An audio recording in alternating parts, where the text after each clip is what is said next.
Plantando Semillas, un podcast con Aran Muñoz.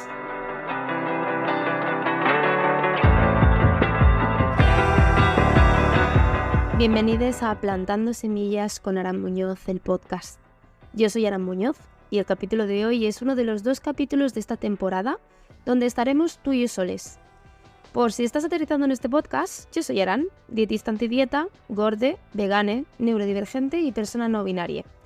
Quizá te parezca que esta información está de más, pero para mí nunca está de más hacerte saber que todo ello atravesará esta conversación de un modo u otro. En el capítulo de hoy vengo a hablar de la dictadura del batch cooking, o lo que se ha llamado toda la vida preparar tuppers para la semana. Aunque el batch cooking no se enfoca solo en hacer platos completos, sino también en ciertas bases que puedas ir modificando o complementando a lo largo de la semana. En los últimos 6-8 años el batch cooking ha ido cogiendo mucha fama, tanto en el mundo nutricional, fitness, como desde lo trending de las redes sociales.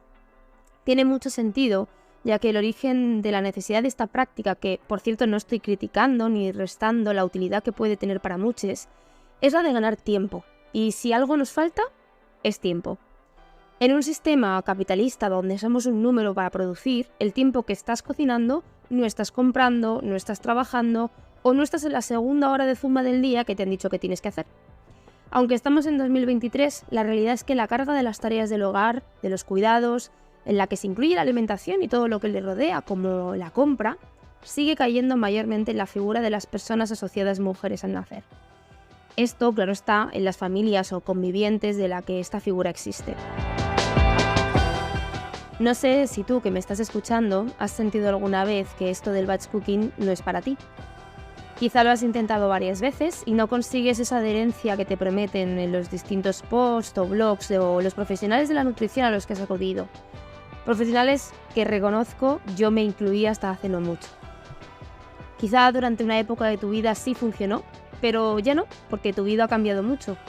Quizá has tenido un bebé, te has separado, te han ascendido. Quizá en su momento estabas en una época muy exigente y hacías más de lo que humanamente se podía hacer. O quizá eres una persona neurodivergente y tienes dificultades con la organización, con la disfunción ejecutiva, con la sensorialidad. Y es que el batch cooking no es para todo el mundo. No todo el mundo quiere comer el mismo alimento o plato varias veces a la semana. No todo el mundo puede organizarse para hacer la compra de productos frescos semanalmente. Y hay quien te dirá que el día tiene 24 horas para todo el mundo. Pero déjame decirte que no todo el mundo tiene el mismo contexto o los mismos privilegios. Así que no hay nada de malo ni nada por lo que avergonzarte si no te da el tiempo para hacer compras semanales o cocinar semanalmente. Trabajamos con nuestras posibilidades y dentro de nuestro contexto. Existen algunas condiciones que nos pueden llevar a vivir con disfunción ejecutiva, que es la dificultad tanto en organizarse como en ejecutar algunas acciones, entre otras cosas. Por ejemplo, en casos de depresión, pero también en algunas neurodivergencias como el autismo. En algunos casos donde la sensorialidad puede salirse de la norma, por ejemplo cuando hay hipersensibilidad, o que algunas texturas generen rechazo, la comida precalentada pues puede no ser la mejor opción porque a veces cambia su textura e incluso su aroma. Algo que puede ser imperceptible para las personas neurotípicas, pero que puede condicionar mucho a las personas neurodivergentes. Y te preguntarás, ¿vale? ¿Qué alternativas tengo si necesito o me beneficia tener ciertas preparaciones o comidas disponibles, pero esto del batch cooking a mí no me está funcionando? Pues te voy a dividir las propuestas entre aquellas que requieren por tu parte una inversión económica y de espacio en la cocina de algunos aparatos y aquellas que pues, no requieren de esta inversión económica o de espacio o simplemente no te apetece hacer. En cuanto a las inversiones económicas de los aparatos, estos aparatos que te voy a nombrar, si los compras nuevos, tendrán un coste de entre 35 y 100 euros. Y si vas de segunda mano, pues probablemente te salga un poco más barato. La freidora de aire en los últimos años se ha puesto muy de moda y no es para menos porque la realidad es que es como una especie de horno, pero más pequeño, también consume menos electricidad y además el tiempo de cocción de los alimentos se reduce bastante en comparación con un horno convencional. Los pros de la freidora de aire son estos. Los contras es que hay que buscarle un espacio, no todo cabe o a veces la limitación de cuántos platos preparar a la vez pues se ve reducida entre 1 y 3 en función del tamaño de la freidora de aire. La olla de cocción lenta es una de mis favoritas y aunque quizá has oído más hablar de los robots de cocina, robots que creo que no valen la inversión la mayoría de las veces, porque la realidad es que son bastante costosos, de 180 a 200 euros no baja ninguno, y tú tienes que seguir participando en el proceso. A veces pensamos, robot de cocina, lo pongo todo y se hace todo, ¿no? Y la realidad es que no, la realidad es que tú vas a tener que ir metiendo los ingredientes paso a paso, según te vaya indicando la receta. Por lo tanto, tienes que seguir estando dentro de la cocina.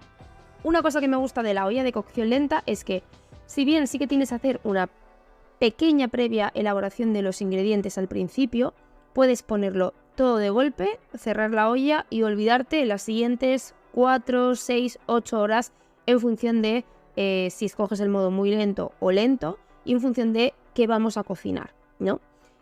Algo que me gusta mucho de la olla de cocción lenta es que sirve también para hacer básicos de cocina y en grandes cantidades, que te puede permitir luego congelar. Y que el nombre no te engañe, en realidad, aunque se llama olla de cocción lenta, también se puede utilizar como un horno de baja temperatura. Puedes hacer seitán, en el caso de que consumas derivados animales, me consta que se pueden hacer preparaciones con pollo y demás. Otro básico de la cocina en cuanto a aparatos que no todo el mundo tiene, por eso lo pongo como posible inversión, es el microondas. Especialmente me gusta el microondas para preparar algunas verduras sin tener que estar pendientes. Me explico. Hay algunas verduras que tardan bastante en hacerse a la plancha, ¿no? Como podría ser los pimientos o las patatas, porque sí, las patatas también se pueden hacer a la plancha. Y a mí, por ejemplo, lo que me gusta del microondas es que, por ejemplo, puedo meter las patatas al microondas para que se hagan y luego simplemente pongo un poquito de aceitito en la plancha y las acabo de marcar para que queden crujientitas, por ejemplo, ¿no? Yo, por ejemplo, siempre compro el brócoli congelado porque me gusta mucho, es una de mis verduras que son seguras, que puedo comer en cualquier momento y no todo el año es temporada de brócoli. Así que lo suelo comprar congelado y lo hago en el microondas, en un recipiente apto para microondas, lo pongo congelado, máxima temperatura, 5 o 6 minutos y sale como hecho al vapor. Sale con consistencia, no sale blandengue, que yo tengo mis problemas con las texturas y no me gusta. Y con ese brócoli hecho de este modo, luego cuando lo quiero usar, lo paso por la plancha para acabar de marcarlo y listo. Muchas veces hago en grandes cantidades y luego lo meto en la nevera. Y entonces cuando lo quiero tener disponible, simplemente lo paso por la plancha. Es como haberlo hecho al vapor, pero en ese rato en el que el brócoli se estaba haciendo, yo, por ejemplo, he podido dejar un tofu haciéndose en la air fryer y tengo la cena hecha sin yo haber tenido que hacer nada más que meter el brócoli en el microondas y el tofu en la air fryer. Pero esto también sirve, por ejemplo, si estoy muy cansada y me quiero dar una ducha. Bueno, pues dejo haciéndose el brócoli en el microondas, me voy a la ducha, cuando salgo ya está listo. Y ya simplemente es pasarlo por la plancha para marcarlo, para que tenga una textura menos acuosa, más crujientita en algunos casos, o incluso para acabar de darle sabor con algunas especias. Si no puedes o no quieres hacer una inversión económica o de espacio, otras opciones que te planteo son cocinar algo más elaborado una vez a la semana y en lugar de hacer, por ejemplo, una ración de albóndigas en salsa, haces 5 raciones, de modo que ese día comes albóndigas en salsa y congelas 4 raciones más. La siguiente semana puedes decidir, por ejemplo, hacer como plato elaborado lasaña y en lugar de hacer una ración, haces 5. De modo que ese día comes lasaña, pero además tienes para 4 veces más. Esa semana habrás gastado una de las raciones de albóndigas, pero aún tendrás 3 raciones de albóndigas en el congelador más las 4 de lasaña que estás añadiendo. La siguiente semana puedes decidir hacer estofado de soja texturizada con patata, por ejemplo, ¿no? Y de nuevo, en lugar de hacer una ración, haces 5, esa semana comes y guardas 4 raciones, te quedarán 2 de albóndigas, 3 de lasaña, 4 de estofado de soja texturizada con patatas. De este modo, es verdad que el primer mes sí que va a requerir un poquito más de esfuerzo y de planificación por tu parte, pero luego siempre tendrás comidas preparadas en el congelador para salvarte de esos días en los que honestamente no tienes energía o no tienes ganas para cocinar, y además son platos gustosos, platos que para ti son seguros, que no es hervir quinoa y luego tener que pensar qué hago con la quinoa, sino que sabes que te gusta la lasaña, sabes que te gusta el estofado de soja con patatas, sabes que te gusta las lentejas, ¿no? Y lo tienes ahí para poder nutrirte en un tiempo mínimo, porque es verdad que una vez a la semana haces el esfuerzo de cocinarte algo que te gusta, pero luego tienes todo el mes por delante para poder volver a comerlo una vez a la semana, por ejemplo. Otro truco sería lo que cenas hoy, lo comes mañana o pasado mañana. Esto no es un batch cooking al uso, ¿vale? Sino literalmente, pues en lugar de hacerme un plato de boloñesa, me hago 2 y ya tengo para esta semana un par de veces. Es parecido al otro truco, simplemente que con esta recomendación en concreto es para aquellas preparaciones que no se pueden congelar, ¿no? La pasta o el arroz no se recomienda congelar porque la textura no queda igual. A veces incluso pierde sabor en el proceso. Así que de este modo, pues por ejemplo, si te vas a hacer arroz, pues ya tienes para al día siguiente. Y no te hablo de hervir el arroz sin más, sino saltearte las verduritas que te apetecen, con la salsa que te apetece, con la proteína que te apetece, el arroz, y pues cenas hoy esto y dentro de 2 días pues puedes volver a comer.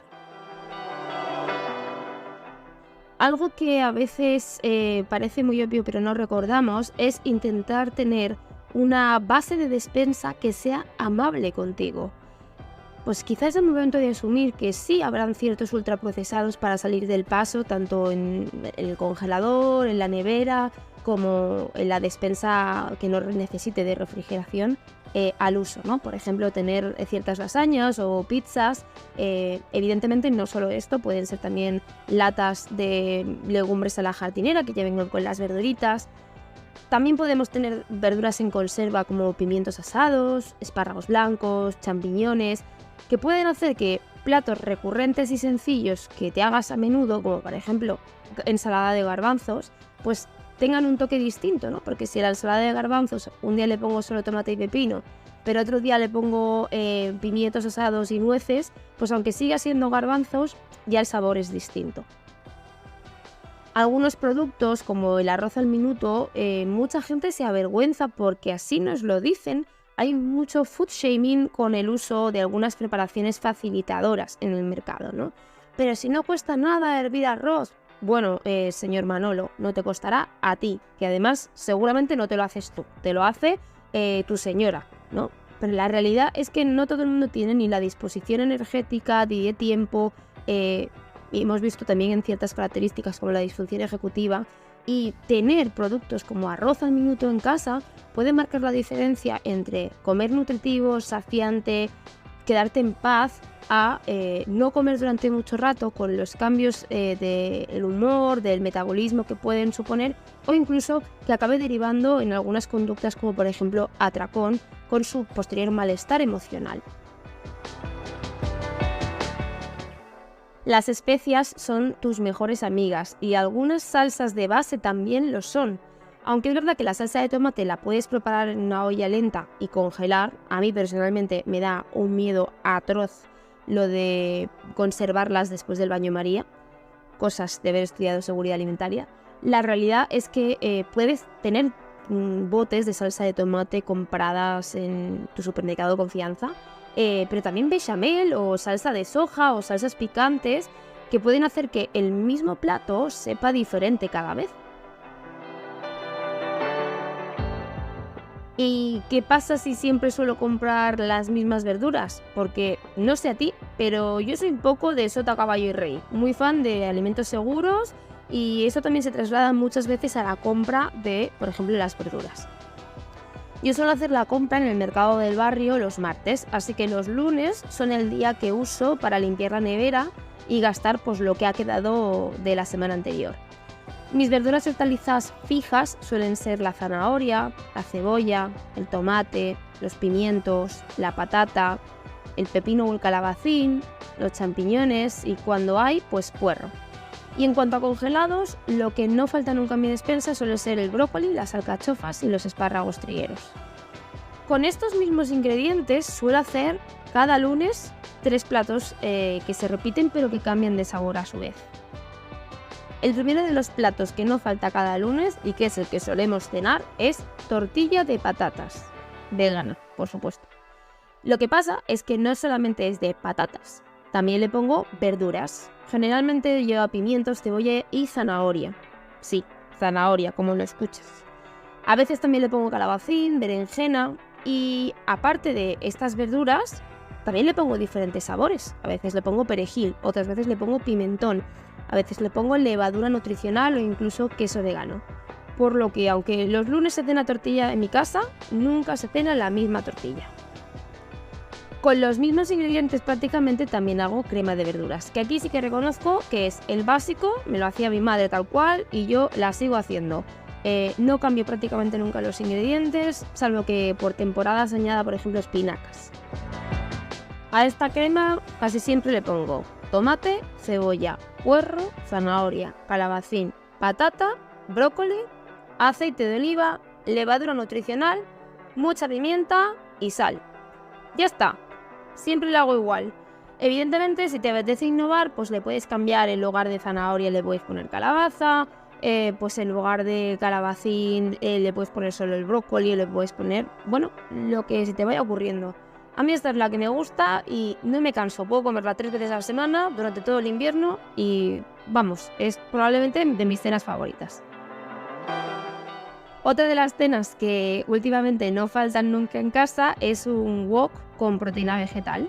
Básicamente salteo cebolla, pimiento, zanahorias, setas, mientras hago una salsa con salsa de soja, jengibre, ajo y cebolla en polvo, mantequilla, cacahuete, un poco de vinagre de arroz, que si no tienes no pasa nada, algo de sirope, el que tengas por casa, un poquito de agua y maicena.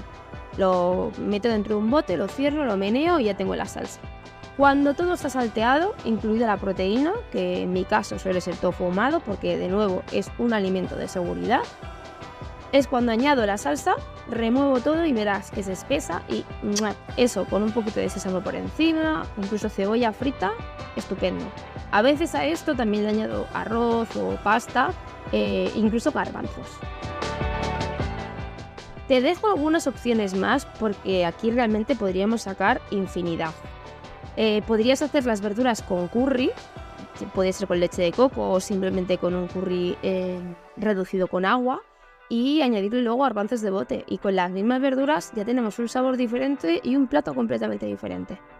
También te podrías hacer el típico guiso de lentejas a la jardinera, pero en lugar de ponerle curry o salsa de soja como hemos visto hasta ahora, le puedes poner pimentón de la vera, laurel y comino y te queda el típico guiso de lentejas que tu madre te ha hecho toda la vida. También podrías hacer esas verduras al horno y ponerle hierbas aromáticas, si te gusta el queso, ya sea vegano o animal, ponerle un poco de queso y tenerlas como guarnición y que el plato principal pues sea tu proteína de preferencia y la fuente de hidratos de carbono que te apetezca.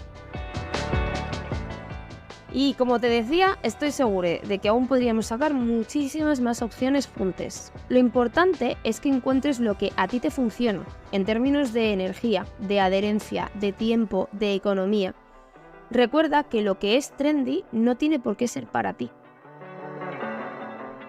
Y con esto de momento cerramos este capítulo. Espero que te haya gustado, me encantará que me cuentes en redes sociales si te ha sido de utilidad.